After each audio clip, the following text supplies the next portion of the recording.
ভারতীয় সঙ্গীতশিল্পী র্যাপার বাদশা এবং অভিনেত্রী ঈশা রিখির দাম্পত্য জীবন নিয়ে শুরু হয়েছে নতুন জল্পনা। বিয়ের মাত্র কয়েক মাসের মধ্যেই তাদের বিচ্ছেদ নিয়ে চলছে জোর আলোচনা। সম্প্রতি ঈশার একটি ইনস্টাগ্রাম পোস্ট ঘিরেই তৈরি হয়েছে গুঞ্জনের রহস্য। সামাজিক মাধ্যমে এক পোস্টে ঈশা রিখি লিখেছেন, দীর্ঘদিন তিনি ভয়ে নীরব ছিলেন। দাবি করেন প্রভাব, ক্ষমতা ও সামর্থ্যের কারণে তিনি মানসিক চাপের মধ্যে ছিলেন।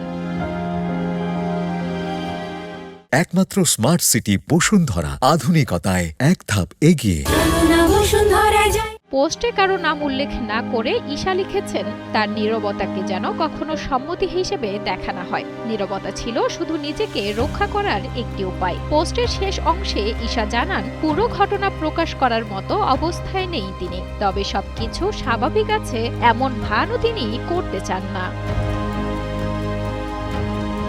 চলতি বছরের মার্চের শেষ দিকে বিয়ে করেন বাদশা ও ঈশা রিখি। দীর্ঘদিন সম্পর্ক গোপন রাখার পর বিয়ের ভিডিও প্রকাশের মাধ্যমে বিষয়টি প্রকাশ্যে আসে। এদিকে ঈশার সাম্প্রতিক পোস্ট নিয়ে এখনো কোনো মন্তব্য করেননি বাদশা। তবে ঈশার এই পোস্ট কি শুধুই ব্যক্তিগত অনুভূতির প্রকাশ, নাকি এর পেছনে